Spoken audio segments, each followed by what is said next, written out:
ನಮಸ್ಕಾರ ಫ್ರೆಂಡ್, ನಮ್ಮ channel subscribe ಆಗಿ ಹಾಗೆ ಲೈಕ್ ಮಾಡಿ ಮಿಸ್ ಮಾಡಿ ಫ್ರೆಂಡ್ 1 ಲಕ್ಷ ಮುಖ್ಯಮಂತ್ರಿ ಬಹುಮಾಡಿ ಕನ್ನಡ 1 BHK ಫ್ಲಾಟು ರಾಜೀವ್ ಗಾಂಧಿ ವಸತಿ ನಿಗಮದಿಂದ ಕಟ್ತಿರುವಂತಹ 1 BHK ಫ್ಲಾಟು.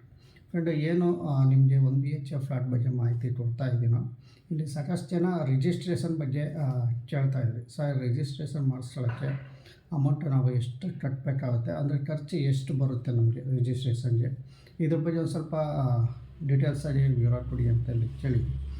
ನೋಡಿ, 1 BHK ಫ್ಲ್ಯಾಟು ಏನು ನೀವು ಮೊದಲಿಗೆ ಲೋನ್ ಮಾಡಿಸ್ಕೊಂಡೆಲ್ಲ ತಗೊಂಡಾದ ನಂತರ ನಿಮಗೆ ಖಾತೆಗಳು ಆದ ನಂತರ ನಿಮಗೆ ರಿಜಿಸ್ಟ್ರೇಷನ್ ಮಾಡಿಕೊಡ್ತಾರೆ. ಇಲ್ಲ ಏನೋ ಮನೆ ಕ್ಲಿಯರ್ ಇದ್ದರೆ ನಿಮಗೆ ಸ್ವಾಧೀನ ಪತ್ರ ಕೊಟ್ಟು ಮನೆಯಲ್ಲಿ ಇರ್ಬೋದು ಅಂತ ಕೊಡ್ತಾರೆ. ಫ್ರೆಂಡ್, ಈ ರಿಜಿಸ್ಟ್ರೇಷನ್ ಖರ್ಚು ನಿಮಗೆ ತಿಳಿಸ್ಕೊಡ್ತೀನಿ. ನೋಡಿ, ನೀವು ಒಂದು ಫ್ಲ್ಯಾಟು ಬುಕ್ ಮಾಡ್ಕೊಂಡಿರ್ತೀರ, ಬುಕ್ ಮಾಡಿ ಅಥವಾ ಕ್ಯಾಶ್ ದುಡ್ಡಾದರೂ ಕಟ್ಟಿರ್ತೀರ ಅಥವಾ ಲೋನ್ ಆದರೂ ಮಾಡಿಸ್ಕೊಟ್ಟು ನಂತರ ನಿಮಗೆ ಅಲ್ಲಿ ಖಾತೆಗಳು ಆದ ನಂತರ ನಿಮಗೆ ರಿಜಿಸ್ಟ್ರೇಷನ್ ಕರೀತಾರೆ. ಆ ರಿಜಿಸ್ಟ್ರೇಷನ್ ಕರೆದಾಗ ಇದ್ರ ಬರುವಂತಹ ವೆಚ್ಚ ಸ್ವತಃ ನೀವೇ ಸ್ವಂತ ಖರ್ಚಿನಲ್ಲಿ ಮಾಡಿಸ್ಕೋಬೇಕಾಗುತ್ತೆ. ಈಗ ಫ್ಲ್ಯಾಟ್ ರೇಟು ನೀವು ಬಿಡಿಸಿ ಹೇಳ್ತೀನಿ ನೋಡಿ. ಫ್ಲ್ಯಾಟ್ ರೇಟು ನಿಮಗೆ ಏನು 13,20,000 ರೂಪಾಯಿ ಇರುತ್ತೋ, ನಿಮಗೆ ಸಬ್ಸಿಡಿ ಹೊರತುಪಡಿಸಿ ಈ ಜನರಲ್ಗೆ 10.5 ಲಕ್ಷ, ಅದೇ SC ST ಅವ್ರಿಗೆ 9 ಲಕ್ಷ ಬರುತ್ತೆ. ಬಟ್ ಇವೆಲ್ಲ 9.5 ಲಕ್ಷ ರೂಪಾಯಿ ಲೋನ್ ಆದರೂ ಪರವಾಗಿಲ್ಲ, ಕ್ಯಾಶ್ ಆದರೂ ಪರವಾಗಿಲ್ಲ, ಎಲ್ಲ ಕಟ್ಟ ನಂತರ ನಿಮಗೆ ರಿಜಿಸ್ಟ್ರ್ ಆಫೀಸಲ್ಲಿ ಹೋದಾಗ ತಿರ್ಗಿ ಅದು ಎಕ್ಸ್ಟ್ರಾ ಖರ್ಚು ಬರುತ್ತೆ.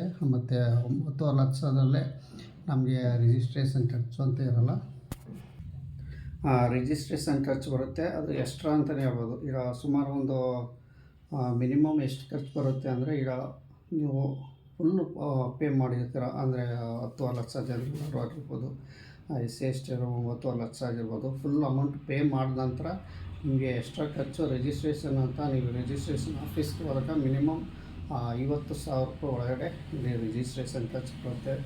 ಯಾಕೆಂದರೆ ಮೊನ್ನೆ ರೀಸೆಂಟಾಗಿ ಸಾಕಷ್ಟು ಜನ ಅಲ್ಲಿ ಹೋಗಿರೋ ರಿಜಿಸ್ಟ್ರೇಷನ್ ಮಾಡಿಸ್ಕೊಂಡಿದ್ದಾರೆ. 1 BHK ಫ್ಲ್ಯಾಟ್ನವರೇ ಚಿಕ್ಕಬಳ್ಳಾಪುರ ಆಗಿರ್ಬೋದು, ಸುಮಾರು ಕಡೆ ರಿಜಿಸ್ಟ್ರೇಷನ್ ಮಾಡ್ಕೊಂಡಿದ್ದಾರೆ. ಅವರು ಹೇಳೋ ಪ್ರಕಾರ ಅಂದರೆ ಏನು ಮಾಡಿಸ್ಕೊಂಡಿರೋ ತಿಳಿಸೋ ಪ್ರಕಾರ ಮಿನಿಮಮ್ 50,000 ರೂಪಾಯಿ ಒಳಗಡೆ ನಿಮಗೆ ರಿಜಿಸ್ಟ್ರೇಷನ್ ಖರ್ಚಾಗುತ್ತೆ ಅಂತ ತಿಳಿಸಿದರು. ಅಲ್ಲೇ ಒಂದು 5-6 ತಿಂಗಳು 6 ಮಂತ್ಸ್ ಆಗಿರ್ಬೋದು. ಬಟ್ ಮುಂದೆ ಜಾಸ್ತಿ ಆಗುತ್ತೆ ಏನೋ ಗೊತ್ತಿಲ್ಲ.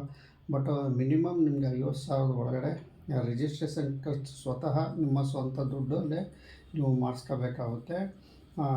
ತಿರ್ಗಿ ಅದರೊಳಗೆ 9 ಲಕ್ಷ 10 ಲಕ್ಷ ಕಟ್ತಾ ಇರೋಲ್ಲ, ಅದರೊಳಗೆಲ್ಲ ಅದು ಬಿಟ್ಟೇ ಇದು ಎಕ್ಸ್ಟ್ರಾ ಖರ್ಚು ನಿಮಗೆ ಸ್ವಂತ ಹಣದಿಂದನೇ ನೀವು ಸ್ವಂತ ನಿಮ್ಮ ಖರ್ಚಿನಿಂದನೇ ರಿಜಿಸ್ಟ್ರ್ ಮಾಡಿಸ್ಕೋಬೇಕು ಅಂತ ನಿಮಗೆ ತಿಳಿಸ್ಕೊಡ್ತೀನಿ.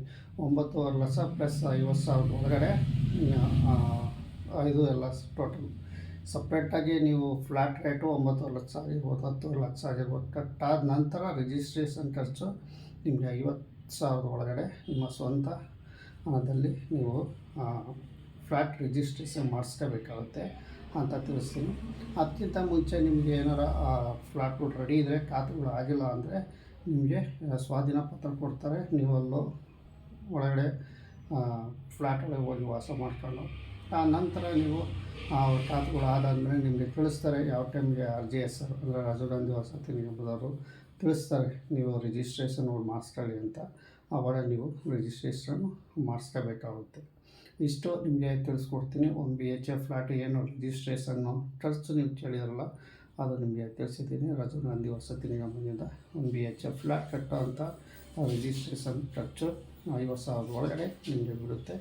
ಮತ್ತು ಸಾಕಷ್ಟು ಜನ ಕೇಳ್ತಾ ಇದ್ದಾರೆ, ಸರ್ ನಮಗೆ 9 ಲಕ್ಷ ರೂಪಾಯಿ ಕೊಟ್ಟರೆ ನಾವು SC ಅವರು 9 ಲಕ್ಷ ಕಟ್ಟರೆ ಈಗ ಅರ್ಜಿ ಹಾಕಿ ಫ್ಲ್ಯಾಟ್ ಬುಕ್ ಮಾಡ್ಕೊಂಡಾದ್ಮೇಲೆ ಅದರೊಳಗೆ ಎಲ್ಲ ರಿಜಿಸ್ಟ್ರೇಷನ್ ಖರ್ಚು ಬರುತ್ತಾ ಅಂತ ಕಮೆಂಟಲ್ಲಿ ಕೇಳಿದ್ರು. ಖಂಡಿತ ಇಲ್ಲ.